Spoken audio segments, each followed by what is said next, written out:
여러분 안녕하십니까, 김희식입니다. 3월달이 되었는데 전국이 좀 어수선해서 우리 3, 4월 심화반도 하는 수 없이 일단 인터넷으로 개강하도록 하겠습니다. 우유우유, 그쵸? 좀 잘 이겨낼 수 있으리라 생각을 합니다. 어, 이 또한 지나가지 않겠습니까? 그렇죠? 각자 자신의 위치에서 최선을 다하는 그런 모습들이 아름다운 것 같습니다. 요즘 매스컴에 보면은 대구로 달려가셔서들 열심히 봉사활동 하시는 여러분들도 계시던데, 비단 의사 간호사가 아니어도 그냥 일반인들도 가서 열심히 도움을 드리고 또 뭐 많은 돈을 내는 게 아니고 그냥 뭐 비누 2장 이렇게 뭐 이렇게 뭐 택배로 보내는 것도 있고 너무 감동적인 거 아니겠습니까? 할 수 있는 것들, 그렇죠? 그러니까 우리는 지금 우리의 입장에서 지금 최선을 다해서 우리의 할 일을 하면 되는 것이라고 생각합니다.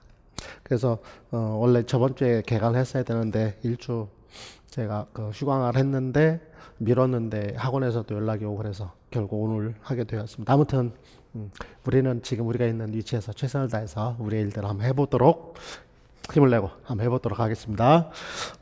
일단 이 그림을 좀 먼저 한번 좀 보셨으면 좋겠습니다. 이 그림이 좀 잘 안 보일 수 있는데 여러분들은 블로그에 올려놨으니까 블로그를 이렇게 지금 찾으셔서 보셔도 상관없고요. 이 그림에 이런 글이 하나 써 있습니다. 그 밑에 제가 이제 저도 처음 보는 작가라 책을 좀 보겠습니다. 제가 미술 전공이 아니니까. 이스트먼 존슨이라는 분의 내 뒤에 남기고 온 소녀. 왜 내 뒤에 남겼는지 모르겠는데 아무튼 그분의 그림에 여기서 가장 중요한 것은 요 부분인 것 같아요. 이 책에서도 얘기를 하고 있는데 이 부분, 그러니까 바람이 불어오는데 무엇인가를 계속 응시하고 있는 그런 것. 여기는 물론 책을 들고 있고 우리한테 딱 맞는 거죠. 이 책도 이제 공부를 어떻게 하면 잘할 수 있을까 뭐 이런 거와 관계되는 이제 그런 책인데 아무튼 그래서 뭔가를 이렇게 응시하면서 최선을 다하는, 그래서 여기 이렇게 써 있습니다. 제가 블로그에도 써드렸습니다만, 그림 속 아이가 주는 당당한 시선과 자세가 보는 이로 하여금 자신감을 북돋워 줍니다. 이렇게 되어 있어요. 이거를 읽으면서 쫙 보면서 맞다. 그래서 저도 조금 위로를 받고 위안을 받았는데, 그래서 계속 읽어보면 날씨가 흐리고 바람도 세차 보이지만 이 아이는 매우 꼿꼿하게 서 있죠. 책을 꼭 끼고 어두운 망토를 두르는 것이 해리포터 시리즈 여주인공인 것 합니다. 뭐 이렇게 되어 있어요. 그래서 자신감을 갖는 것이 중요하지 않는가라는 생각을 해서 우리 이제 3월달 다시, 우리 1월달 다시 공부를 하신 분들도 있죠. 이제 3월달부터 다시 하시는 분들도 좀 자신감을 갖고 좀 보셨으면 좋겠다라는 것을 미리 조금 말씀을 드리고 오리엔테이션을 좀 하도록 하겠습니다. 첫 번째, 이제 1, 2월 달이니까 우리 예습과 복습 중에 뭐가 제일 좋으냐면 예습이 제일 좋거든요. 근데 이제 예습이 하기 힘드니까 복습을 하는 거거든요. 근데 우리는 지금 3, 4월 달이 되었으니까 1, 2월 달 거를 복습하는 입장에서 예습을 할 수 있으니까 그 수준에서입니다. 3월 달 것까지가 아니고, 그러니까는 여기서 예습하기라는 말은 1, 2월 거를 다시 한번 복습하는 수준의 예습이에요. 새로운 걸 읽으면 안 되고요. 그래서 1, 2월 달 했던 것들 한번 이렇게 쭉 이렇게 스캔을 하고 수업 시간 오셨으면 좋겠다. 꼭 좀 부탁을 드리겠습니다. 아시겠죠? 그래서 예습을 하시도록. 근데 책을 보셔도 되고요. 두 번째는 여러분들 그 인터넷에 보시면은 인강에 1, 2월 달 필기 자료라고 그래서 작년에 썼던 걸 조금 수정한 것인데요. 이렇게 한글 이렇게 되어 있는, 한글로 되어 있는 것이 여러분들한테 아마 주어져 있을 거예요. 그래서 그거를 프린트 하셔서 이걸 보셔도 되고, 아니면은 제가 올해부터는 조금 뭐라고 해야 되나, 학생들 입장에서 좀 봐야 될 것들이 있는 것 같아서 제가 PDF로 올려놓은 걸 여러분들이 다운받을 수 있도록 또 제해드렸습니다. 그래서 혹시 뭐 아이패드 갖고 다니시는 분들은 뭐 그걸 다운받으셔서 그렇게 뭐 보셔도 되고, 그래서 요거를 가지고 복습 겸 예습을 하셔도 되고요. 아시겠죠? 그래서 교재를 갖고 하시던, 아니면 이거 필기 자료라고 제가 그래서 올려드린 거 있으니까 요걸 갖고 하시던, 아니면은 뭐 더 시간이 없다면은 1, 2월 달 형성평가 수업 들으신 분들 뭐 그걸 갖고 하셔도 되고, 아무튼 꼭 좀 예습을 꼭 해오시도록 부탁을 드리겠습니다. 두 번째, 그 다음 이제 예습했으니까 이제 뭘 해야 되죠? 그렇죠. 복습하기 꼭 좀 부탁을 드려요. 복습할 때는 우리가 제일 먼저 거꾸로 교실을 하고요. 그렇죠. 우리 오프라인은 이제 학원이 정상화되면 그때부터 거꾸로 교실을 좀 하겠습니다. 근데 그 전까지는 좀. 근데 인강생들은 지금부터 온라인에서 여러분들 거꾸로 교실을 여러분들 스스로 여태까지 했던 거 하시면 되니까 그렇게 좀 하시고요. 그래서 거꾸로 교실을 하면서 할 수도 있고, 그 다음에는 두 번째는 제가 블로그에 항상 수업을 하고 나면은 제가 블로그 올려놓잖아요. 그쵸? 그날 수업했던 거 간략하게 그 블로그 자료를 이용하셔도 좋고, 그 다음에 세 번째는 뭐를 하게 되죠? 그렇죠. 형성평가를 하게 되죠. 그래서 우리 수업하기 전에 항상 30분 동안 형성평가를 하게 되는데 그 형성평가를 가지고 그렇게 하시면은 좋겠습니다. 이해되셨죠? 그래서 꼭 복습을 조금 꼭 좀 하셔라 라고 말씀을 드리고요. 이 블로그 자료를 보실 때 좀 이상하게 보시는 분들이 있는데, 수업란에 보시면은 그날 수업한 게 올려져 있습니다. 그래서 그 수업란에 있는 것들을 확인하시고, 이 수업란에서 우리가 여태까지 해왔듯이 확인을 하시고 질문을 하시면 되겠습니다. 제 수업을 처음 듣는 분들은 안북글에다가 질문하는데 하나도 안 안부요. 나한테는 안북글은 그냥 안북글이고, 수업란 그 다음에 and 뭐가 있죠? 블로그 맨 처음에 보면 수업 이외 질문이라고 되어 있는 부분이 있습니다. 여기에다가는 수업 이외의 것들을 물어보시면 됩니다. 선생님 개강 언제요? 뭐 이런 것들 여기다 물어봐야지. 안북글에다가 수업 선생님 개강 언제 하세요? 뭐 이런 거 하나도 안 안보라니까. 꼭 걱정 여기다 하시고, 그 다음에 수업과 관계된 것은 요 수업란에다 꼭 여러분들 보시면 되니까 한번 찾아보시면 되니까 도움이 될 수 있을 것입니다. 이해되셨죠? 그리고 블로그에 보시면은 두 번째는 블로그 자료 중에 그 메모글이라는 란이 하나 있습니다. 요 메모글에 보시면 여태까지 공부를 했던 사람들이 자기가 정리한 거 뭐 이런 것들 쭉 올려놓은 것들이 있어요. 여러분들 그 블로그의 가장 큰 문제점은 뭐죠? 블로그는 주인장만 쓸 수 있는 거잖아요. 근데 이 메모글은 누군가 다 쓸 수 있도록 해놓은 곳이거든요. 그래서 여기에 보시면 여러 가지 글들이 있어요. 그래서 한번 쭉 찾아보시면 굉장히 좋은 자료들이 많아요. 미리미리 공부했던 거 정리되어 있는 거. 그래서 그거를 조금 프린트 하셔서 보시면 훨씬 더 도움이 될 수 있는데, 아무튼 이렇게 해서 꼭 복습을 꼭 하시도록 부탁을 드리겠습니다. 그 다음에 형성평가죠. 우리 직강생들이 이제 직강이 열게 되면은 언제부터죠? 08시 30분부터고요. 그 다음에 인강생들은 여러분들이 이제 적절히 활용을 하시면 좋을 것 같습니다. 그런데 1월 달에는 답을 제가 올려드렸었어요. 블로그에. 왜냐면 가로넣기였기 때문에. 근데 3월부터는 그게 아니고 가로넣기로 형성평가하는 게 아니고 여러분들이 이렇게 쭉 써야 돼요. 예를 들면 교학상장, 그럼 교학상장이 무슨 의미인지 이렇게 쭉 쓰셔야 돼요. 그래서 이렇게 줄글로 쓰는 거거든요. 왜냐면 그게 이제 좀 더 연습이 되면 5, 6월달 연습되고 그렇게 해서 줄글로 쓰는 것들이 되니까. 그래서 제가 작년에도 그런 말씀 드렸는데 3, 4월 달에 형성평가하는 것을 인강생들도 그렇고 나중에 직강 오시는 분들도 그렇고 녹음을 하시면 굉장히 도움이 많이 될 거예요. 저번에 합격생이 오셔서 저한테 뭐라고 그러냐면, 선생님 저 기간제 왔다 갔다 할 때요 졸면서 계속 그거 듣고 다녔어요 이렇게 얘기하더라고요. 그래서 그 형성평가한 것을 제가 3월 달에 형성평가하는 것을 녹음을 하셔서, 그렇다고 제가 그 녹음 파일을 들릴 수는 없으니까 사실은 불법이잖아요. 그렇죠? 근데 상관은 여러분들 이제 제 수강생들이니까 그걸 녹음하셔서, 직강 오셔서도 마찬가지고 녹음하셔서 그거를 왔다 갔다 하시면서 뭐 직강이 되었던 아니면 여러분 학교가 되었던 이렇게 왔다 갔다 할 때 그걸 듣고 다니시면 그걸로 또 여러 번 복습이 될 수 있으니까, 아무튼 그래서 제가 3, 4월 달에 형성평가는 녹음을 여러분들한테 권해드리니까 녹음을 좀 하시고 그렇게 해서 활용을 하시면은 좋겠습니다. 그 다음에 아까도 말씀드렸지만 요거 1, 2월 달에 형성평가했던 걸 저희가 뭐라 하면 3, 4월 필기자료라고 제목에 써놨는데, 요 3, 4월 필기자료를 여러분 프린트 하셔서 보시든지 아마 다운 받아서 보시든지 아무튼 적절히 그거는 사용하시면 좋겠습니다. 그 다음에 인강을 제공해 드릴 건데요. 이게 언제 거냐면 1, 2월에 했던 인강입니다. 1월 그래서 1, 2월 것들 뭐가 있었냐면 교육사를 했었고요. 2015 개정교육과정을 인강을 했었거든요. 그래서 이 인강 자료가 있으니까 그 다음에 3, 4월 달에 해야 되는 게 뭐가 있냐면은 교육행정학을 3, 4월 달에 제가 교육행정학도 1, 2월 달에 하려고 하다가 시간 타이밍이 잘 안 맞아서 그래서 3, 4월 달에 교육행정을 제가 시간 잡아서 아무 때고 좀 교육행정을 하도록 하겠습니다. 그렇게 해서 요것들도 미리미리 보시면 좀 2015 개정교육과정은 여러분들 그 전공과 관련지어서도 미리 보시면 좋지 않을까라는 생각을 합니다. 교육사 중에서도 서양교육사는 좀 미리 보시면 좋지 않겠나라는 생각을 합니다. 그래서 요 인강을 조금 보시면 좋을 것 같고요.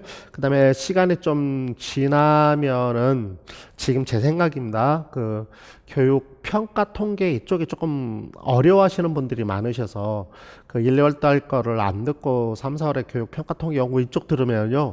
완벽하게 그 진짜 100% 멘붕이거든요. 그래서 제가 그때쯤 되면은 미리 1, 2월 달 수업을 조금 넣어 드릴 수 있도록 그렇게 좀 조치를 한번 취해 볼 테니까 그럼 그때 평가 통계 연구 파트도 조금 미리 보시면 좋을 것 같습니다. 그리고 가장 중요한 것이 있는데요. 3, 4월 달에 해야 되는 게 이제 뭐가 있냐면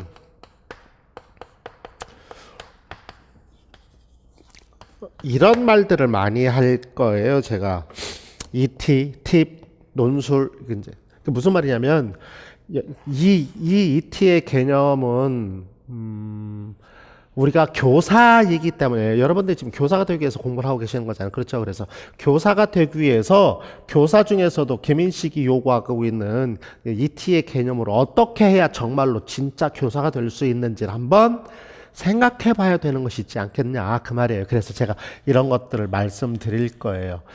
이런 것들은 이제 결국은 교사맘이 되겠죠. 교사맘. 그러면은 정의적 교육 과정이 정의적인 파트가 되겠네. 그렇죠? 그래서 교재를 가지고는 인지적인 걸 말씀드리고 이제 정의적인 것은 ET라면은 그러고 제가 이렇게 말씀드릴 거예요. 그럼 여러분들이 제가 말씀드리는 것들 거다 메모를 쭉 해놓으시면 나중에 면접에 굉장히 많이 사용할 수 있을 거예요. 그 다음에 이 팁은 완벽하게 글자 그대로 면접과 수업 실현에 대한 팁입니다. 결국 뭐 ET든 팁이든 비슷비슷한데 그래도 조금 그래서 팁이라고 제가 말씀을 드리면 좀 써놓으시고 거기다 쓰시면 저는 면접 수업을 안 하잖아요. 수업 실현만 봐드리고 그렇죠. 면접 수업을 안 한 이유가 뭐냐면 이거 갖고 하면 돼요. ET 팁 이거 갖고 하시면 되거든요. 그래서 좀 많이 써놓으시면 도움이 될 겁니다. 그 다음에 여기 논이라고 이렇게 제가 이제 써놓는 건 제 책에 써져 있는 건데 논 이 말이 뭐냐면 논술할 때 논술에 있어서 가장 기본적인 것은 키워드를 쓰셔야 되지만 그렇다고 해서 뼈대만 쓸 수는 없잖아요. 그렇죠. 그래서 그 키워드를 쓰고 논술을 논술답게 하기 위해서는 이렇게 서술하는 게 좋겠다라고 제가 말씀드리는 것들이 있어요. 그러면은 다른 사람들이 이렇게 채점하면서도 와, 이 선생님은 진짜 이렇게 얘기할 수 있는 그것 무슨 말인지 알겠죠. 그래서 그 논술에 사용할 수 있는 팁들 그래서 다양한 팁들을 제가 여러분들한테 말씀을 계속 수업하면서 드릴 거예요. 제가 1, 2월 때에도 이런 말씀 드렸을 거예요. 그렇죠? 3, 4월 때 계속 이런 말씀 드릴 거니까 꼭 좀 여러분들이 써놓으시면 대단히 도움이 많이 될 것입니다. 그 다음에 우리 1, 2월 달에도 했었습니다만 이제 WH 과제를 YN 하고 WH 과제를 여러분한테 제시를 해 드릴 테니까 매 시간마다 제시해 드리려고 노력하는데 제가 이제 책에도 표시를 해갖고 오기는 했습니다만 어느 때는 좀 넘어가는 경우도 있고 뭐 그렇지만 아무튼 이렇게 좀 하시면 될 것 같아요. 그래서 우리가 1, 2월 달에 가로놓기를 가지고 이제 기본적인 개념 중요한 단어를 좀 외우려고 노력을 했다면 이제 본격적으로 이제 3, 4월부터는 이제 좀 쓰는 연습을 조금 할 거예요. 아직 논술은 아니고 그냥 쓰는 연습 무슨 말인지 알겠죠? 아까도 말씀드렸지만 1월 달 같으면 뭐라고 쭈글쭈글 쓰고 가로 열고 교학상장을 썼는데 지금은 교학상장을 하고 땡땡 아마 이렇게 드릴 거예요. 그러면 교학상장이 무슨 의미인지를 이렇게 좀 쓰시면은 도움이 되지 않을까. 그래서 인강생들은 수업을 듣고 곧바로 형성평가를 가지고 복습 겸 하셔도 상관없고, 아니면 하루 이틀 지나서 그거를 형성평가 올려져 있는 걸 갖고 하셔도 상관없고, 뭐 편하신 대로 하시면 되겠고, 우리 직강생들이 아마 다음날 오셔서 하면 되는 거니까 그렇게 하시면 될 것 같습니다. 그래서 여러분들 위해서 늘 저도 그렇고 우리들은 제가 추구하는 바가 글자대로 ET가 되는 것이면서도 제가 올해부터 여러분들과 같이 해가고자 하고 있다는 것이 뭐냐면, 이제 따로 또 같이라는 개념이라고 말씀드렸었잖아요. 그렇죠? 그래서 나 혼자 따로 하긴 하지만 이게 아니고 우리들은 같이, 그래서 제가 늘 김군이라는 단어 쓰는데 김인식 군단이라는 단어 여러분도 알다시피, 그래서 뚜벅뚜벅 우리 서로 같이 협력해서 그래서 훌륭한 교사들이 되기 위한 노력들을 3월부터 본격적으로 해 갈 겁니다. 그리고 나도 안 쓰는 거니까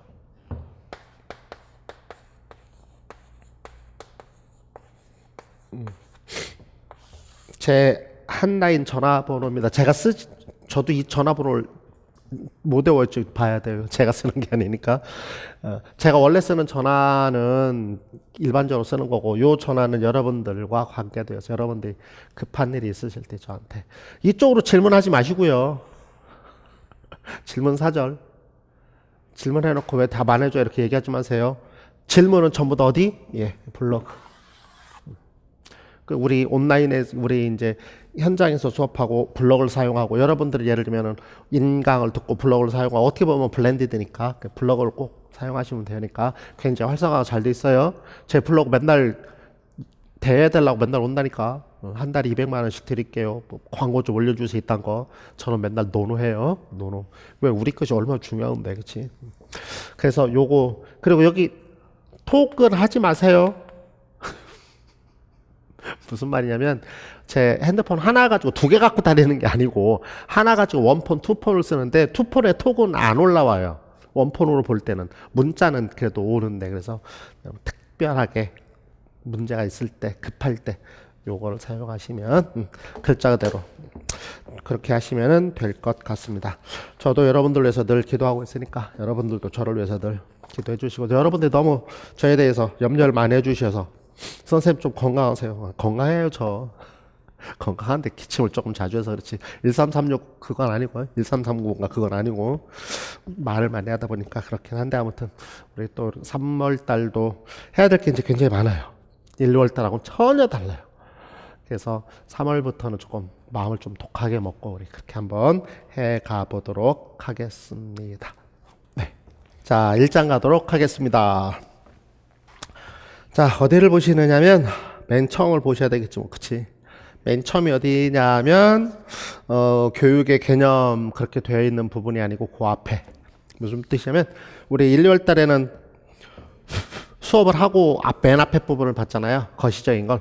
이제 3, 4월 달이니까 거시를 먼저 보고 그 다음에 미시 보고 다시 거시를 보고 이렇게 레귤러스 수업을 따라가는 게 좋다고 제가 말씀드렸으니까, 자, 그래서 맨 앞에 교육의 예 한눈에 살펴보기, 그쪽 부분 보시면 되겠죠. 자, 우리가 이제 공부해야 될 것들이 어떤 것들인가 한번 보겠습니다. 첫째 시간은 교육의 개념.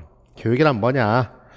교육의 어원 그랬는데, 사실 어원이라기보다는 교육이라는 것과 관련지어서 예로부터 어떤 것들이 있었는가 하는 것들이죠. 사실 어떻게 보면은. 그래서 뭐 교학상장, 줄탁동시 이런 걸 우리가 공부할 거고요. 그 다음에 교육의 정의 방식인데, 이거는 교육의 정의 방식이기도 하지만 일반적으로 개념을 정의할 때 어떻게 정의하느냐 하는 그런 개념이에요. 그런데 우리 이제 교육이니까, 우리가 교육학을 하는 거니까 교육이라는 말 갖다 쓴 거죠. 그래서 조작적, 기술적, 규범적 정의. 그 다음에 피터스는 교육을 어떻게 정의하고 있고, 그 다음에 교육의 중거로 뭐를 보고 있는가. 제가 이렇게 말씀을 드리면 예습을 해온 사람, 복습 겸 예습을 해온 사람들은 머릿속에 그 단어들이 툭툭툭 이렇게 떠올라야 돼요. 그래야 우리 나중에 논술할 때 이제 시험 문장에 가면 이렇게 뭔가가 딱 나오면 그 단어들이 툭툭 떠올릴 수 있으니까, 그래서 제가 미리 공부를 좀 하고 한번 이렇게 오버뷰, 공부라는 말이 좀 그렇다. 그냥 오버뷰, 그냥 이렇게 개관 쭉 한번 이라도 보고 오시라 그 말씀이에요. 그 다음에 교육의 규범적 정의에 의한 거면 주입으로서 교육관, 주형, 도야, 성장, 계명, 자아실현 이제 이런 거 얘기하면 대충 무엇을 얘기하는 거다라는 것이 떠올라야 되고 아까도 말씀드렸지만 무엇을 얘기하는 거지라는 것이 떠오르지 않으면 저는 이렇게 할 것 같아. 이렇게 볼 때 무슨 맛을 하는 건지 잘 모르겠다 떠오르지 않으면 오른쪽에 뭐 연습장에다 그걸 체킹해 놓고 나중에 그때 수업할 때 다시 한번 좀 더 집중해서 보고 뭐 이렇게 하면 좋지 않을까 아무튼. 그 다음에 이제 자유교육, 그 다음에 교육의 유형으로는 페다고지와 안드라고지, 거기에 이제 전원학습이 있는데 전원학습은 우리가 1월 때는 수업하지 않았어요. 3월 때는 한다고 그랬던 거고요. 그 다음에 자기 주도학습, 여기 자기 주도학습에서는 자기라는 단어가 강조된다고 했었는데, 그 다음에 대안교육이란 뭐냐, 그 안에 이제 대안교육의 여러 가지 방법들 중에 교육계좌제, 학점은행제, 발돌로프 차터, 마그넷, 스타스쿨, 그 다음에 바우처 제도 이런 게 있었고, 그 다음에 생태주의 교육과 관련지어서는 브룬펜 브루노, 그 다음에 다문화 교육, 그리고 신자유주의 교육 이런 것들에 대해서 우리 한번 살펴보도록 하겠습니다. 자, 그럼 첫 번째로 교육의 개념. 자, 우리 섹션, 우리 3, 4월 달에는 1, 2월 달 수업했던 거를 다시 한번 확인해야 되잖아요. 그렇죠. 뭐 안 하고 넘어갈 수는 없으니까. 그런데 1, 2월 달 수업했던 거를 확인하는 방법을 다시 그거를 다 설명하면 1, 2월 달 수업에다가 3, 4월 수업 그러면 4개월을 걸려서 수업해야 되는 거잖아요. 산술조법에. 그래서 그게 어려우니까 그렇다고 해서 1, 2월 달 수업했던 걸 다시 안 할 수는 없잖아요. 왜냐면 계속성의 원리 요소 우리가 공부를 했으니까 계속성. 그래서 1, 2월 달에 기본적인 것들은 이렇게 제가 PPT를 띄워놓고 설명을 할 거예요.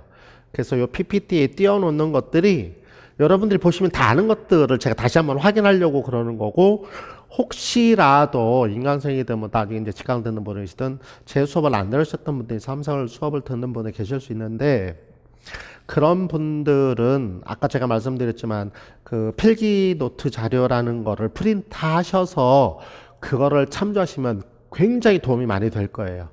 그 PPT 있는 내용이 그 프린트에 있는 내용을 더 요약한 거니까 그렇게 해서 그렇게 보시면 훨씬 더 도움이 되니까. 그래서 아무튼 제가 칠판에 있는 것들을 설명하고 그 다음에 3, 4월에 해당을 조금 심화 글자 그대로 심화를 해야만 1, 2월 달 수업 갖고는 논술을 할 수 없어요.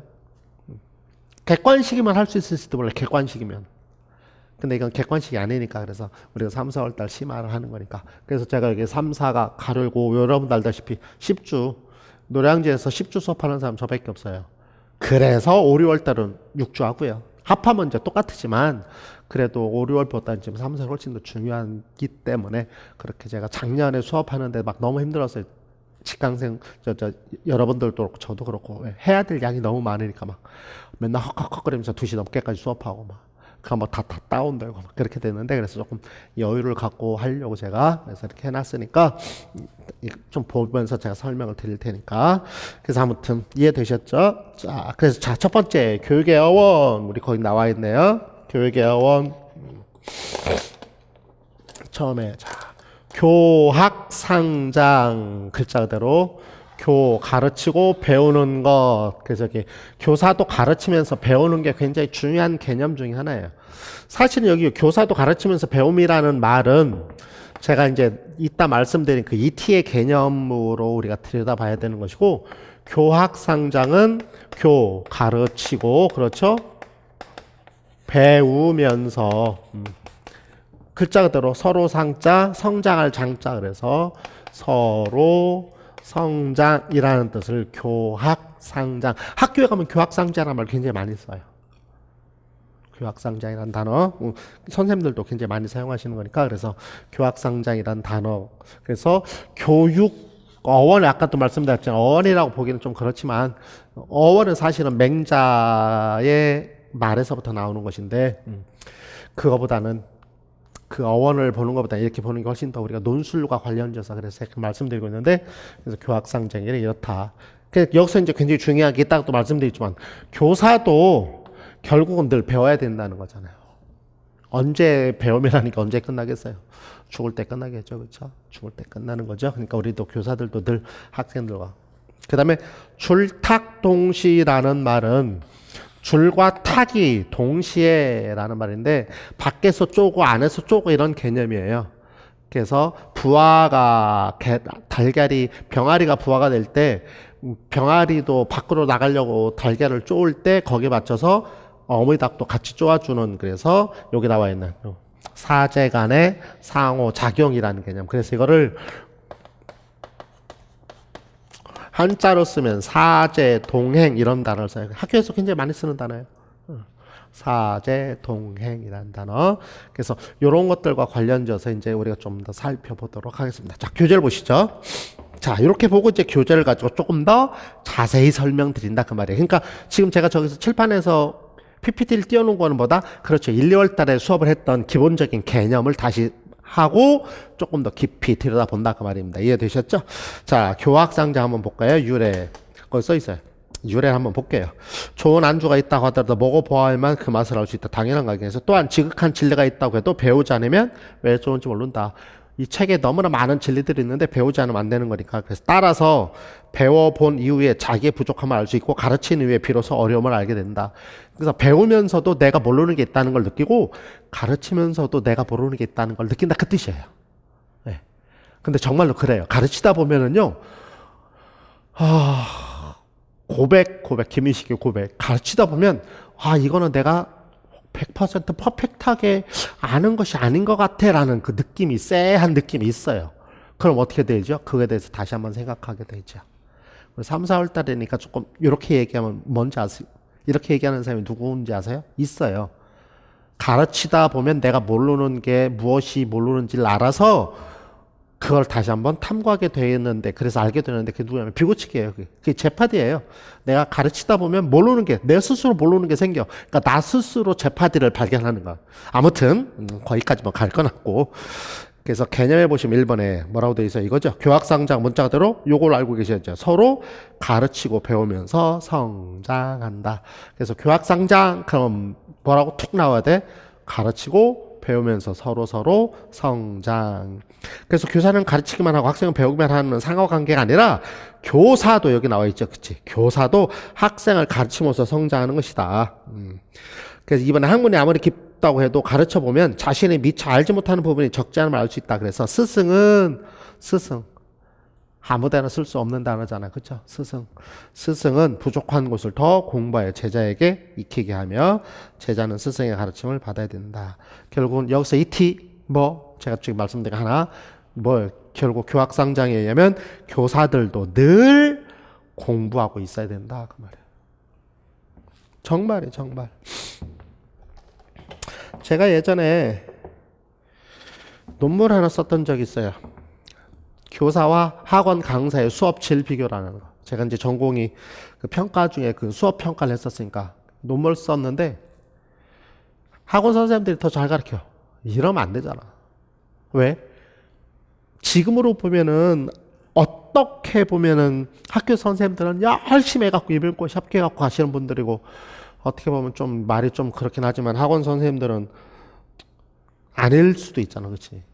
근데 나중에 가면 학원 선생님들 더 잘 가르치는데, 이유는 학원 선생님들은 매일 봐요. 매일. 저도 마찬가지고요. 매일 봐요. 가르칠 거 다시 한번 확인하고 다시 한번 확인하고. 그 얘기는 뭐죠? 다시 한번 확인한다는 얘기는 늘 공부한다는 얘기죠. 제가 말씀드렸잖아요. 오늘 월요일인데 저 어제 뭐 했다고요? 주일날 교회 가는 거 말고 뭐 했다고요? 오늘 수업할 거 써가면서 다시 한번 했다고요. 제가 이거 한두 번 수업했겠어요? 아니잖아요. 그런데도 혹시 빠지는 것이 있을지 모르니까. 저는 알고 있지만 학생들한테 전달하지 않는 것이 있을 수도 있잖아요. 그렇죠? 꼭 필요하다. 아시겠죠? 꼭 좀 기억을 하시고 우리가. 그래서 그 밑에 기억. 교로서 장한다. 그렇죠. 교사는 가르침을 통해서 자신의 막힘을 안다. 그래서 더 노력하게 되고, 학생도 배움으로써, 학으로서 장한다. 배움을 통해서 성장하게 된다. 그래서 좋은 제자가 좋은 스승을 만나면 너무 행복하지만, 교사들도요, 좋은 제자를 만나면 행복해요. 이유는 질문이 다르거든요. 그럼 어떻게 돼? 그거에 대해서 교사가 다시 생각해봐요. 이렇게 질문하네? 그럼 이렇게 얘기해 줘야 되겠구나. 이런 것들이. 그래서 제 책에는 여러분들이 1, 2월 달에 스터디 단식에 물어봤던 거 이런 것들이 다 써져 있어요. 작년 것도 써져 있고. 이유는 뭐예요? 비슷하게 물어볼 수 있으니까 미리 제가 선제적으로 그거에 대해서 자세하게 더 설명을 해주는 거예요. 일부러. 그렇게 하는 것이죠. 아무튼. 그다음에 두 번째, 줄탁동시. 개념 뭐라고요? 줄탁. 거기 써있네. 가장 줄탁동시에 있어서 가장 우리한테 하는 말이 뭐냐면 거기 나와 있는 것처럼 가장 이상적인 사제지간이에요. 이게 줄탁동시가. 이상적 사제지간. 이게 뭐라고요? 아까 말씀드렸지만 뭐라고요? 사제통행. 그게 제일 좋은 거거든요. 그 학생들한테만 해 이렇게 하면 안 돼요. 교사도 같이 해야 된단 말이죠. 이렇게 의미 볼게요. 자, 뭐라고 되어 있어요? 쫄줄. 닭이 알을 퍼먹다가 달이 차면 알 속에 병아리가, 거기 아까도 말했지만 병아리가 안에서 껍질을 깨는 것을 의미한다. 그래서 아동의 내재적 성장을 의미하는 것은 학습을 일한 내적 성장력의 개발을 의미한다. 그러니까 줄탁에서 이 줄은 병아리가 쪼는 건데 내적인 성장. 학생들이 뭔가를 하려고 하는 것, 내적 성장.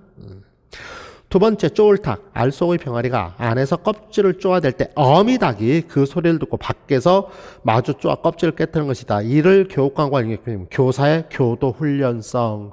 교도훈련성이라는 말은 교사가 도와준다 그 뜻입니다. 너무 어렵게 생각하지 마시고요. 그래서 아동의, 그럼 두 가지를 얘기해야 되겠죠. 줄탁동시는 첫 번째 뭐 아동의 내적 성장 플러스 교사의 도움.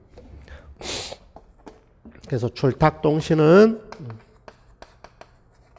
아동의 성장에다가 두 번째 교사의 도움. 이게 필요하다. 이게 이렇게 해야 완벽한 뭐가 될 수 있다? 교육이 될 수 있다. 그래서 꼭 기억해 두세요.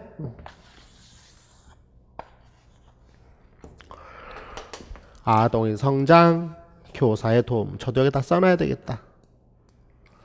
자, 여러분 쓸 때 아동의 성장 플러스 교사 도움. 그래서 이상적인 교육이 되겠다. 그렇죠?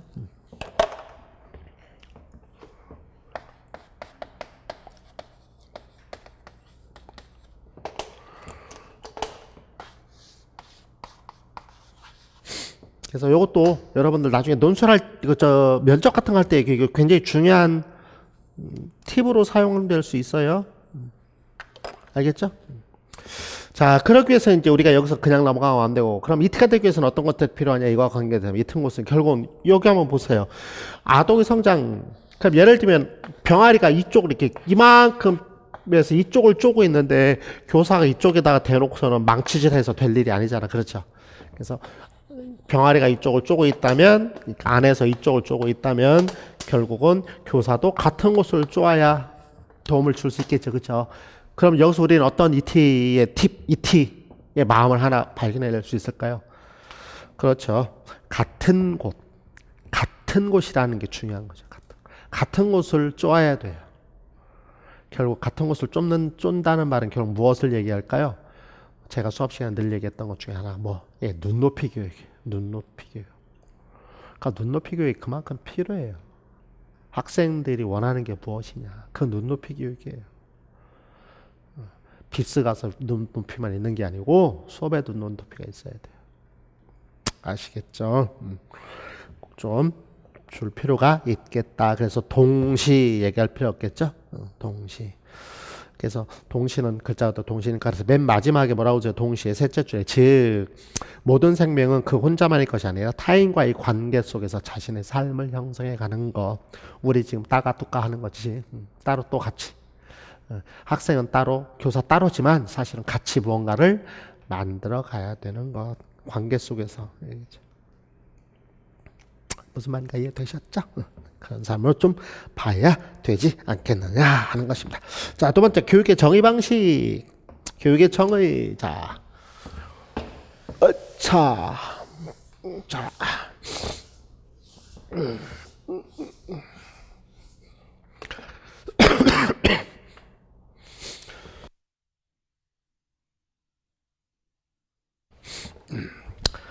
물을 계속 마셔야 되는데 말하는 사람은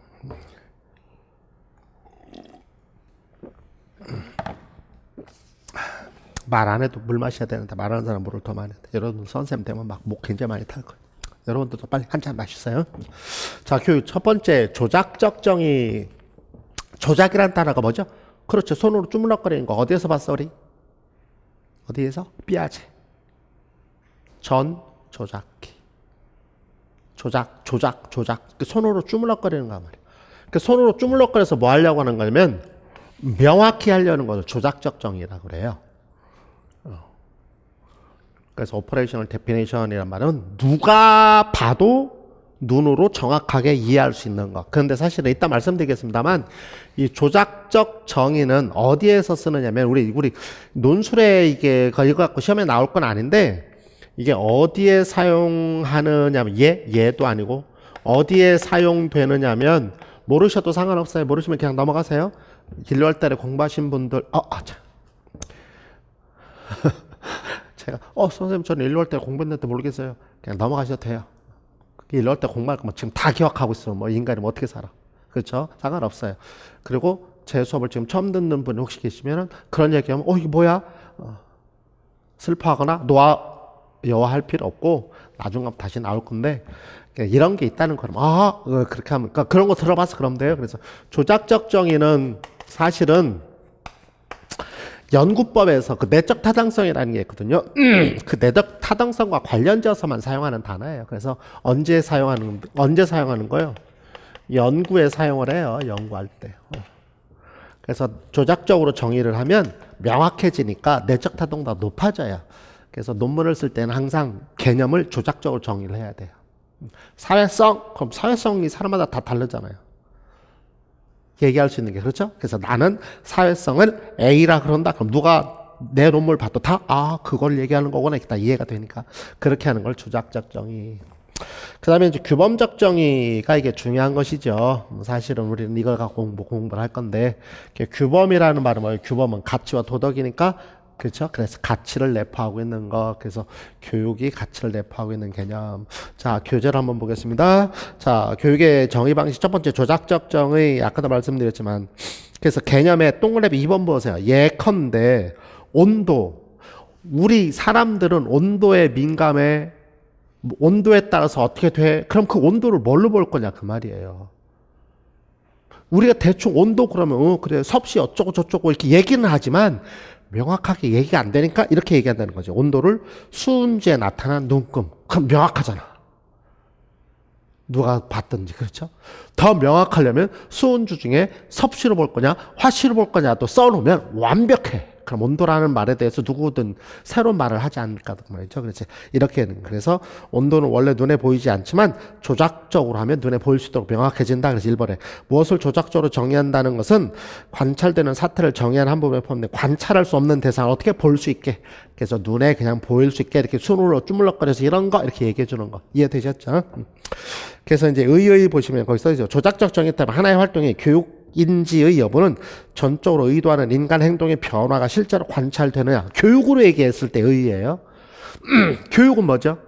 교육은 가르쳐서 한자로 쓰면 가르쳐서 기르는 거잖아. 어떻게 길러? 긍정적인 면으로. 그럼 교육을 받았다는 말은 어떻게 돼야 돼요? 행동이 변화해야 되죠. 그런 뜻이에요. 그래서 행동이 실제로 관찰되어야 된다. 그래서 우리가 교육이라고 얘기할 때는 관찰된 행동 갖고 얘기할 수밖에 없어요. 그래서 늘 조작적 정의를 갖고 얘기하게 되어요. 조작적 정의를 제가 너무 많이 얘기하네. 그래서 아무튼 조작적 정의는 뭐라고만 생각하셔라. 어떻게? 조작적 정의는 뭐? 눈에 보이도록. 제가 수업 시간에 일럴 때로 얘기했습니다. 잠깐 쉬겠습니다. 잠깐이 얼마만큼인지 모르잖아요. 그렇죠? 그래서 저는 뭐라고 얘기한다고? 여기서 잠깐은 10분을 얘기합니다. 그럼 잠깐 쉬겠습니다. 그럼 누가 들어도 다 10분. 이해되셨죠? 우리 대한민국 말 중에 정말 좋은 말이 있잖아요. 선생님 어떻게 해요? 잘. 어떻게 그거 말고 열심히. 그 잘과 열심히는 너무 애매모호해. 그럼 얘를 어떻게 해야 돼? 선생님 어떻게 잘하는 거예요? 하루에 2시간만 자고 22시간 공부해. 불가능이지만 그렇게 얘기하면 선생님 22시간 하는 거요? 느낌 다 가질 수 있단 말이죠.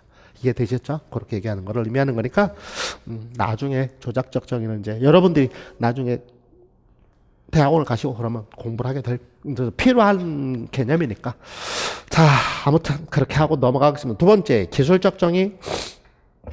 기술적 정의. 이 기술적 정의는 우리 1, 2월 달에는 이제 대충 제가 넘어갔었죠. 그래서 지금 PPT에 넣네요. 기술적 정의는 뭐라고요? 자, 기술적 정의. 기술이 뭐예요? 기술? 디스크립션, 서술 같은 단어예요. 학생들이 저한테 자꾸 수업 시간에 물어보는데 기술과 서술은 같은 말이야. 왜 자꾸 물어봐? 서술, 기술 같은 말. 디스크립션. 테크니컬의 기술 아니고 개념 기술적 정의는 가능한 한 가치 판단을 배제한 가능한 한이야. 가능한 한. 그래서 가치가 개입되기도 해요. 그건 무슨 말이냐? 가능한 한 가치 판단을 배제하는 가치 중립적인데 있는 그대로 객관적으로 규정한 예를 들면 등산은 산에 오르는 것 이렇게 해. 그러니까 그 개념을 다른 말로 설명해 주는 거. 아까 온도는 아까 제가 뭐라고 그랬었어요? 휴식은 뭐예요? 잠깐 휴식했다가 다시 하겠습니다. 선생님 잠깐 얼마요? 잠깐이라는 단어는 10분이라는 단어가 아니잖아요. 잠깐이라는 데는 짧은 시간이라고 아마 디스크립션 될 텐데 그럼 잠깐은 짧은 시간이라는 뜻이라면 그게 기술적 정의라면 조작적 정의는 그 짧은 시간을 얼마나 볼 거냐. 나는 10분으로 본다. 이게 조작적 정의예요. 개념적으로 이해되시겠습니까? 말뜻 이해되세요? 그래서 그러면 선생님 교육이란 뭡니까? 교육은 가르치고 기르는 것. 이건 뭘까요? 가르치고 기르는 것도 뭐를 가르치고 뭐를 길러? 눈으로 명확하지 않잖아요. 그럼 뭐예요? 그럼 조작적 정의가 아니고 뭐다? 예, 기술적 정의, 서술하는 거예요. 디스크립션. 이해되셨죠? 그러니까 우리가 공부하는 개념은 다 이 서술적 정의에 해당하는 거예요. 우리가 공부하는 개념. 제파디 뭐예요? 근접 발달대. 그럼 근접 발달할 때 뭐예요? 쭈글쭈글. 조그맣고 공부하는 교학 상장. 그게 무슨 말이에요? 이런 거. 전부 다 그 디스크립션 하는 거예요. 알겠죠? 그래서 개념을 공부하는 것이 전부 다 그런 일이에요. 거기 나와 있는 것처럼 등산은 산에 오르는 것 이렇게 얘기하는 것처럼. 그런데 문제점 보세요. 기술적 정의는 교육이 추구해야 될 가치나 목적이 배제된 채로 정의되기 때문에 여기 굉장히 중요한 단어가 나왔어요. 1, 2월 때로 제가 굉장히 강조했었죠. 교육은 가치를 추구해야 돼요. 가치를 추구하지 않으면 교육이라고 하지 않아요. 훈련이라고 그래요. 그래서 교육자들이 많이 욕을 먹어요. 더 많이. 왜? 가치를 가르쳐야 되는 입장에 있는데 가치로운 생각을 활동을 하지 않는다. 지금 이런 거. 아무튼 그래서 교육이 추구해야 될 가치나 목적이 배제된 채 정의되기 때문에 교육의 수단적 가치 혹은 외제적 가치가 개입된다는 문제를 가지고 있다. 그럼 선생님 외제적 가치도 가치잖아요. 근데 외제적 가치는 본래의 가치가 아니고 우리 교육 철학에서 공부하겠지만 외제적 가치는 뭐죠? 본래의 가치가 아니고 뭐예요? 수단적 가치잖아요. 수단. 그래서 그거는 수단은 에이 정말 아니잖아. 수단은 그치? 수단이 좋은 것도 좋은 것도 있기는 하겠지만 근데 나쁜 것도 있잖아. 그러면 여기서 기술적 정의에서도 가치가 내포된다고 얘기할 때 그러면 그 수단적 가치도 무조건 다 좋다 이렇게 얘기해야 돼? 그건 아니잖아요. 그쵸? 우리가 교직이라는 게 학생들을 가르치고 이 사회를 좀 더 긍정적으로 이렇게 얘기해야 되는 거지. 돈 벌려고요? 에이 이거는 아니잖아. 조금 아닌 것 같아 내가 보기엔. 그치? 그럼 돈 벌려면 무슨 짓을 다 못하겠어? 막말로 얘기하면 요즘 그런 것도 없지만 누군가가 동봉 받아주면 받으면 되잖아. 근데 그건 아니잖아. 그치? 그래서 기술적 정의가 가치가 내포가 될 수도 있어요. 근데 그 가치는 어떤 가치라고요? 외제적 가치예요. 수단적 가치예요. 그래서 그거는 올바른 가치가 아니기 때문에 그래서 우리 교육 철학에서도 내재적 목적과 외제적 목적이 있으면 뭐를 시험 낼지 항상 예, 내재적 목적 갖고 시험 내는 거거든요. 우리 대한민국의 교육의 가장 큰 문제점이 뭐죠? 교사 중심의 교육. 두 번째는 입시 위주의 교육. 그 입시가 뭐예요? 그게 수단이란 말. 그래서 문제점이지. 그 입시 교육이라는 게 수단이 아니고 그것 자체가 목적이라면 그게 왜 문제점이 되겠어. 그렇잖아요. 이해되시죠? 그래서 어떤 친구가 나를 정말로 친구답게 여기는 거와 나한테 돈 빌리려고 나를 사귀는 거 다르잖아. 그치? 무슨 말 이해되시죠? 그래서 수단적 가치는 일반적으로 부정적인 면도 가지고 있기 때문에 그래서 가치 중립을 되도록이면 조금 가능한 한 배제한다 이런 말을 쓰고 있는 거예요. 너무 신경 쓰지 마십시오. 이 기술적 정의에 저는 지금 열내서 설명을 했습니다만 여러분들은 열내지 않으셔도 돼요. 열내지 않고 그럼 몇 개 해요? 열 말고 몇 개? 한 개? 한 개도 돼요. 아니면 빵 개도 돼요. 빵 개 여기 칠판에도 없잖아. 아, 그냥 개념을 설명하는 거. 그렇게만 설명하시면 됩니다. 알겠죠? 근데 이제 세 번째, 규범적 정의. 이게 제가 굉장히 중요하다고 그랬어요. 제가 1, 2월 때 WH 때 했던 게 뭐냐면은 교육은 왜 가치 지향적이어야 하느냐라는 것이었었어요. 이거는 요즘 말로, 요즘 청소년들이 좋아하는 말로 빼박이에요. 교육은 가치 지향. 이건 빼박이에요. 끝이야, 끝. 다른 게 없어요. 0.00001mm의 오차도 인정하지 않아요. 교육은 가치 지향적이에요. 가치 지향적이지 않으면 교육이라고 하지 않아요. 이때 가치는 내재적 가치를 얘기해요. 우리 교육차에서 얘기한 아까 그 외재적 가치가 아닌 수단이 아닌 내재적. 왜? 교육은 왜 가치 지향적이어야 된다? 교육은 뭐예요? 미성숙한 사람을 성숙한 사람으로 만들어가는 것이란 말이죠. 아이들은 태어날 때 정말로 아무것도 모르잖아요.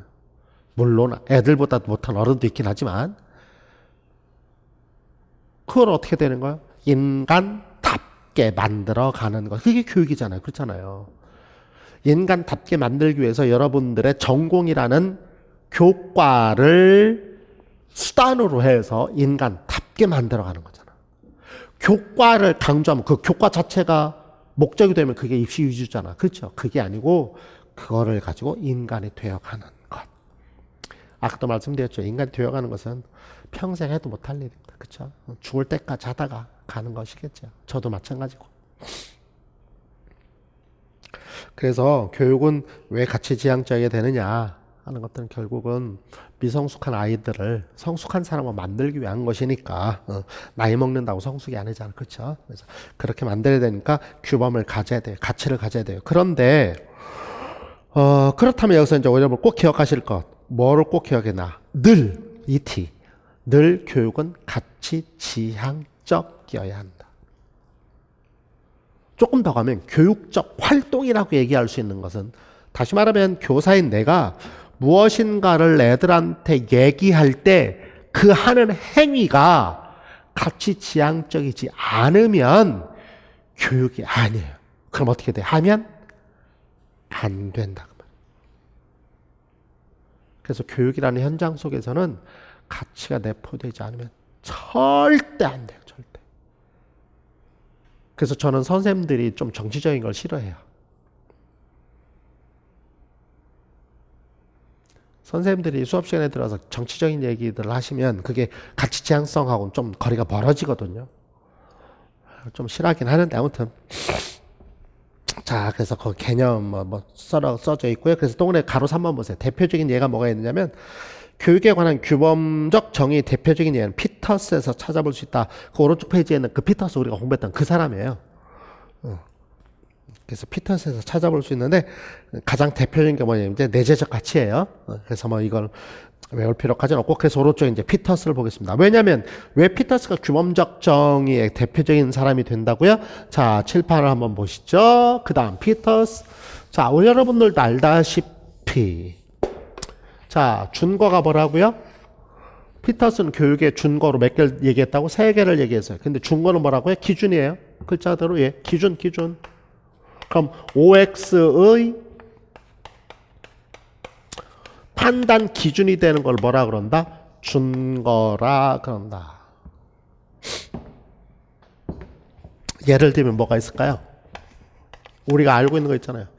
준거, 지향, 평가, 이밸류에이션. 그쵸?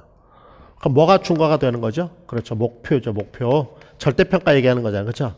그러니까 OX의 판단 기준이 되는 게 목표, 그쵸? 이게 절대평가. 그런 거를 뭐라 한다? 준거를 지향하는 평가다. 아이고. 그래서 준거, 지향. 그래서 준거는 무엇인가를 판단하는 기준. 제가 지금 얘기한 게 뭐예요? 자, 뭐라고 했어요? 제가 준거란 무엇인가를 판단하는 기준이 되는 것. 이건 뭐예요? 그렇죠. 뭐예요? 예, 서술적 정의, 디스크립션 하는 거예요. 그러니까 개념을 설명하는 게 전부 다 기술적 정의입니다. 알겠죠? 자, 그래서 피터스는 교육이라고 얘기할 수 있는 거니 어떤 것이냐? 제일 중요한 게 첫 번째, 목적과 관련지어서 규범적 중거라는 말로 쓰고 있어요.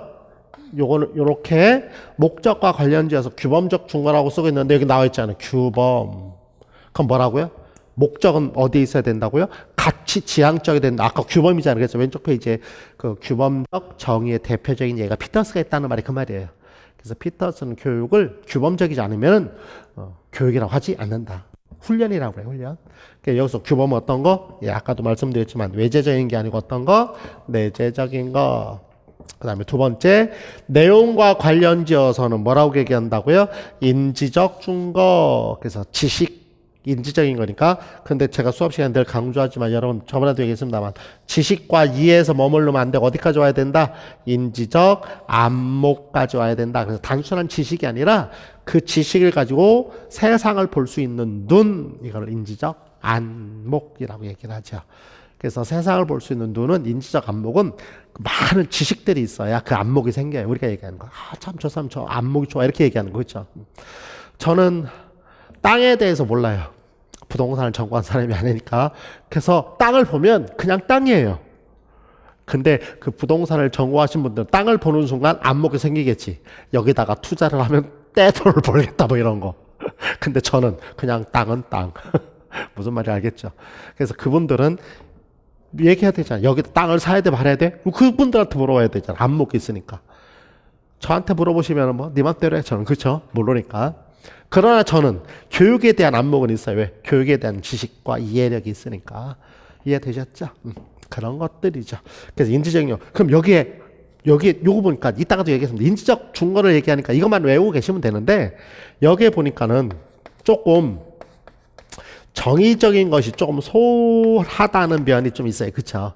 그래서 피터스가 긁어 부스럼낼 때 정의적인 거를 왜 얘기 안 해? 이렇게 얘기를 해요. 근데 사실은 피터스 뭐라고 하냐면 정의적인 것도 우리가 요즘 쓰는 말이 있어요. 저 개념 없는 새끼. 그러니까 뭐 해야 돼? 윤리적인 사람이 되려면 뭐가 필요해? 알아야 돼. 누가 또 얘기했어? 소크라테스도 알고 있어야 행할 수 있는 거잖아. 그쵸? 그러니까 이제 이거를 인지적인 걸 통해서 정의적인 것까지 가는 건데 그냥 앞에다가 인지적인 것만 탁 이렇게 놓으니까 전인교육 얘기하는 사람들은 싫어하지.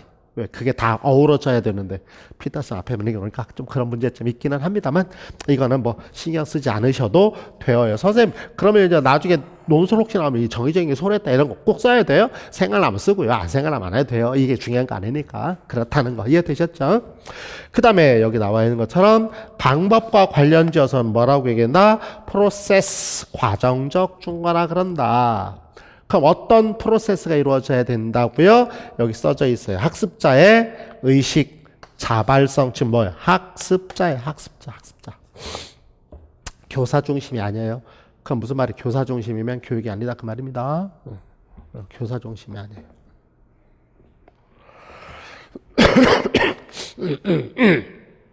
학습자 의식과 자발성 조금 이따 제가 다시 설명을 좀 드리겠습니다. 교재를 보겠습니다. 자, 그래서 피터스를 보시면 뭐라고 되어 있어요? 교육의 정의는 뭐라고 되어 있습니까? 교육은 미성숙한 아동을 인간다운 삶의 형식 안으로 입문시키는 것이다. 아까 얘기했잖아요. 미성숙한 아이를 인간다운 삶, 성숙된 삶. 그래서 계명으로서의 교육관을 얘기하는데 뭐 그걸 외울 필요는 없고요.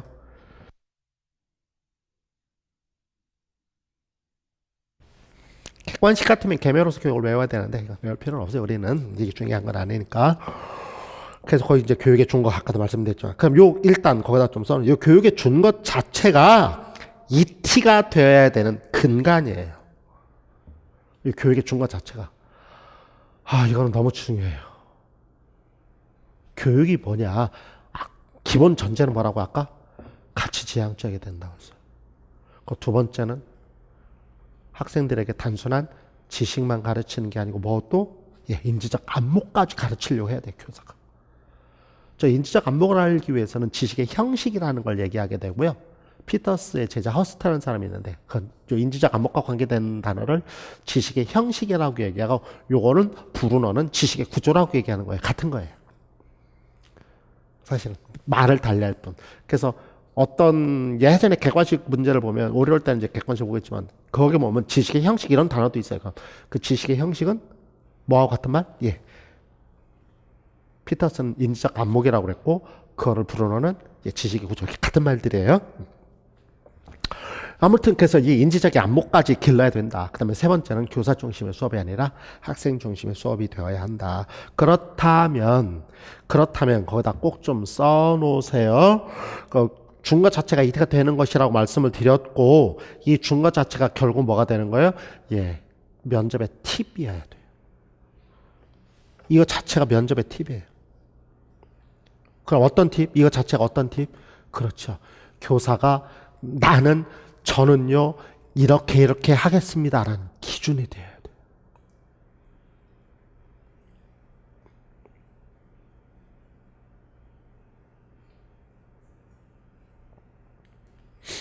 무슨 말인가 아시겠죠? 저는 이렇게 되겠다. 제가 여러분들한테 지금 말씀드리면서 저도 지금 책에다 한두 개씩 계속 써가고 있어요. 이게 아까 뭐예요? 교학상장이에요. 가르치면서 나도 배워가는 거예요. 다시 한번 나도 생각해보는 거고.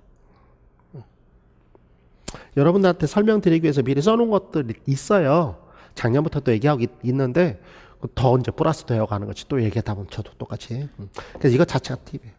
그러니까 교사인 저는 이래야 됩니다 라고 얘기할 때 뭘 갖고 얘기해? 피터스에 의하면 그렇게 얘기를 하세요. 그러면 아주 멋있는 퍼펙트. 자, 첫 번째 규범적 준거 아까 얘기했죠? 규범. 자, 조금 빨리빨리 좀 읽어볼게요. 설명 다 했으니까.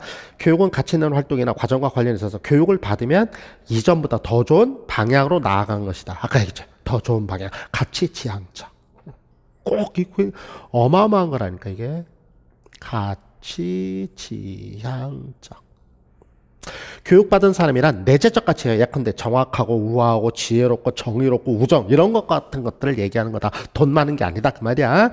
즉 내재적 가치를 가르치고 배울 때 교육이 되면 수단적 가치를 배우고 가르치는 것을 뭐라고 한다? 예, 훈련 강습이라고 얘기합니다.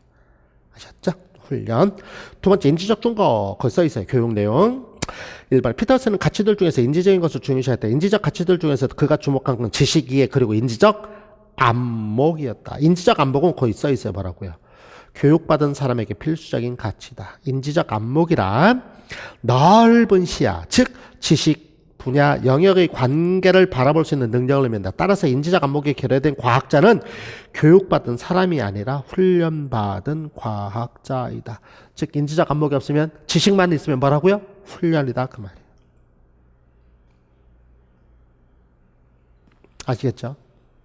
그런데 여기서 훈련이라는 단어, 훈련이라는 단어를 지금 계속 쓰고 있잖아요.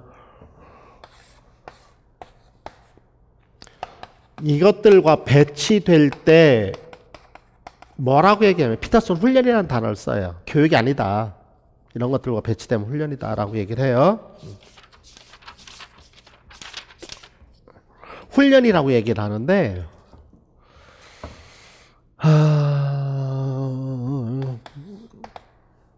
조금 이따 공부하게 되면 도야로서 교육이 있어요. 도야로서 교육이 조금 이따 공부할 건데 도야로서 교육은 내가 수업 너무 많이 했지. 미리 지금 설명을 하겠습니다. 요 도야가 뭐냐면 요 도야도 훈련이에요. 그래서 여기서는 제가 여기는 지금 훈련이란 배치라는 단어를 흰색으로 썼는데 여기는 도야로서 교육에서 훈련은 노란색으로 썼어요. 이게 뭐냐면 도야로서 교육에서 훈련은 굉장히 중요한 개념이에요. 어마어마하게 중요한 개념이에요. 그렇게 본다면 결론부터 얘기한다면 피터스 훈련과 도야로서 교육 훈련의 개념을 여러분들이 저한테 예전에 물어본 사람이 있어요. 교수님 여기도 훈련이고 저기도 훈련인데 이 도대체 이렇게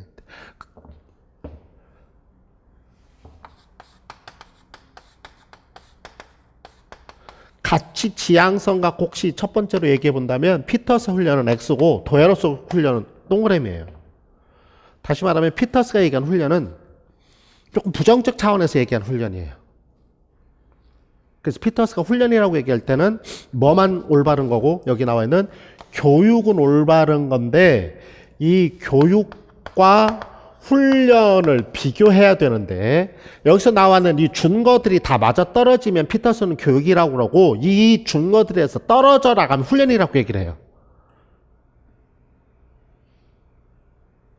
지금 말뜻 이해되셨어요? 피터스? 그런데 이쪽에 보시면 피터스가 도에로스 교육에서 훈련은 긍정적인 거예요. 이건 조금 이따 이제 공부를 할 거예요.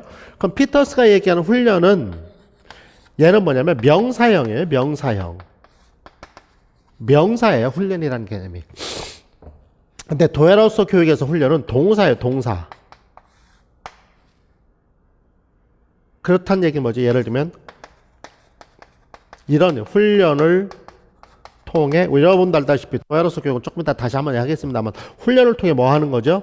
인격 완성 이런 단어잖아요. 그래서 이 훈련이 동사예요. 동사. 조금 달라요. 그래서 피터스가 얘기하는 훈련은 부정적 차원에서 좀 사용하고 있는 단어라면 도에로스 교육에서 훈련은 긍정적인 차원에서 뭐 인격 완성하기 위해서 훈련이 필요하다 그런 뜻이거든요. 그래서 명사형하고 다른 겁니다. 그래서 혼돈하시면 안 돼요. 이따가 도에로스 교육에서 훈련 굉장히 강조할 텐데, 아까 피터스는 막 훈련이 그 그지 같다 막 얘기하셨는데, 교수님 왜 여기서 막 이렇게 그러면 안 되고.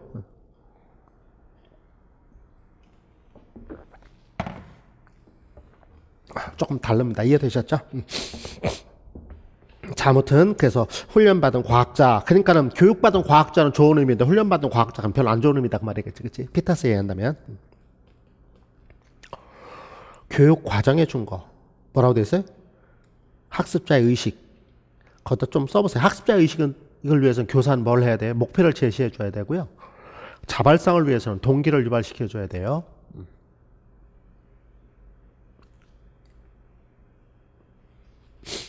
동그라미 1번 좀 볼게요. 과정적 중거는 교육 방법에 대한 것으로서 전달되는 내용이 가치 있고 학습이 잘 일어난다 하더라도 그 방법이 부도덕하면, 그 방법이 부도덕하다는 얘기는 뭐예요? 교사 중심이 되면 그 말이에요. 부도덕하면 교육의 과정 또는 활동이라고 부를 수 없다는 것이다. 그래서 이거에서 학습자의 의식과 자발성이 필요하다. 학습자의 의식은 무엇이 전달되고 있는지를 이해하고 자기가 무엇을 배우고 있고 무엇을 하고 있는지를 알며 자기가 도달해야 될 기준이 어디인가를 파악하는 것. 근데 학생들이 이거 잘 파악 못하잖아. 그래서 뭐가 필요하다? 교사가 넌지시 알려줘야 된다 그 말이야. 그래서 교사가 수업을 하긴 하지만 학습자가 정확하게 무엇을 공부하는지, 내가 어디까지 가야 되는지를 명확하게 인식하고 있어야 된다 그 말이에요.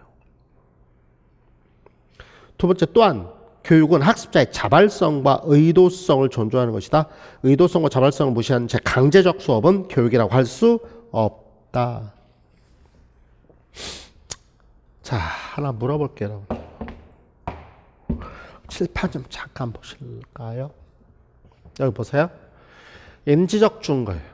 자, 일반적으로 우리가 얘기할 때 인지적인 건 뭐죠? 교사 중심, 학습자 중심. 그래요. 교사 중심이잖아. 그치?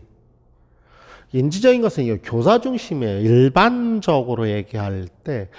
그럼 이거하고 조금 배치되잖아요. 인지적인 걸 얘기하는데 선생님 어떻게 학습자의 의식과 자발성을 얘기하게 돼요? 이렇게 얘기할 수 있어요. 얘기 아무 생각 안 했는데 내가 괜히 긁어부스럼낸 건가? 인지적인 건데 어떻게 자발성을 얘기하실 수 있으세요? 근데 우리 여기서 하나 알아낼 수 있는 게 있어요. 좀 차원이 높아지는 수업인데. 지식인데 교사 중심의 수업을 하지 말고 학습자 중심의 수업을 해라고 얘기한 사람이 있어요. 누가 있을 것 같아요? 브루노예요, 브루노. 브루노는 뭐죠? 지식의 구조를 어떻게? 발견, 학습을 시키는 거잖아. 그치? 우리 알다시피. 교사 중, 지식이니까 시킬 수밖에 없단 말이야. 시키는 거예요. 자, 여기 보세요. 아까 뭐라고 그랬어요?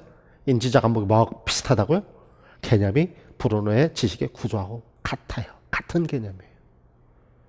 그럼 어떻게 하라고?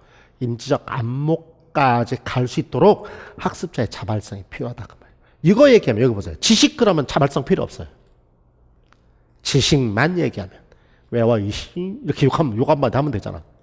그치? 근데 그게 아니고 뭐예요? 인지적 안목까지 가는 것이기 때문에 학습자의 자발성이 필요해져요. 별표 3개 해놓고 외워라. 이게 아니란 말이야. 그래서 제가 늘 하는 말이잖아요. 지식만 얘기하면 안 돼요. 이해까지 가야 된다고 제가 수업 시간에 늘 얘기했어요. 근데 이해까지 가는 게 아니고 뭐까지? 그거를 통해서 뭐 안목까지 가야만 해요. 그러기 위해서는 인지적 안목까지 가기 위해서는 이해력이 필수적이에요. 그러니까 무조건 외워라. 안 된단 말이지. 몰라도 돼. 그냥 외워. 이게 무슨 수업이라고? 오케이. 방어적 수업. 그럼 방어적 수업은 제가 얘기했잖아. 정말로 하면 안 돼. 퇴출 1호예요, 교사. 퇴출 1호.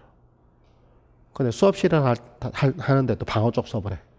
그럼 안 된단 말이지. 아무튼 이해되셨죠? 그런 관점이에요. 그래서 조금 이거 뭐지? 이렇게 지금 제 수업 듣는 사람 중에 한 명이라도 그런 생각 들어올 수 있을 텐데 그런 관점에서 그래서 인지적 안목을 얘기하는 것이기 때문에 결국은 자발성의 근거를 둘 수밖에 없다. 그거를 누구 걸로 들여다보면 쉬워진다. 브루너의 개념으로 들여다보면 쉬워진다.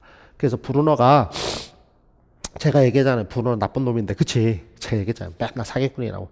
그럼에도 불구하고 브루너의 개념은 교사가 시키긴 하지만 교사가 100% 암기를 시키는 게 아니고 학생들이 맨 마지막에 그걸 발견할 수 있도록 도와주는 거잖아요. 그렇죠?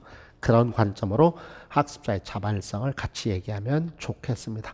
자, 지금 제가 얘기한 거는 우리 3, 4월 때니까 조금 심화가 아니라 제가 김희식 혼자 알고 있는 거를 조금 얘기하기 안 하면은 조금 없어 보여서 조금 얘기한 것 뿐이고 다 각설하고 칠판. 뭐는 꼭 피터스가 얘기하는 교육의 중간 세 가지. 그래서 각각 무엇을 의미하는지는 암기하고 있어야 되죠. 제가 늘 수업 시간에 얘기하는 거고 문제 풀릴 때도 낼 거고 모의고사 때도 낼 거고 늘 시험에 나올 수 있는 거고 그리고 아까 제가 말씀드렸어요. 그렇죠. 논술이 안 나와도 뭐 면접할 때 이래야 됩니다. 교사는 이래야 돼요. 그러니까 그렇게 얘기하지 말고 근거를 갖다 대면 돼. 피터스가 이랬는데 이래야 됩니다. 그럼 내 것이 더 내가 주장하는 게 더 근거가 확실한 것이 될 수 있으니까 이해되셨죠? 그렇게 하면 될 것 같습니다. 자, 잠깐 우리 여러분들도 커피 한 잔 마시고 저도 잠깐 쉬었다가 계속하도록 하겠습니다.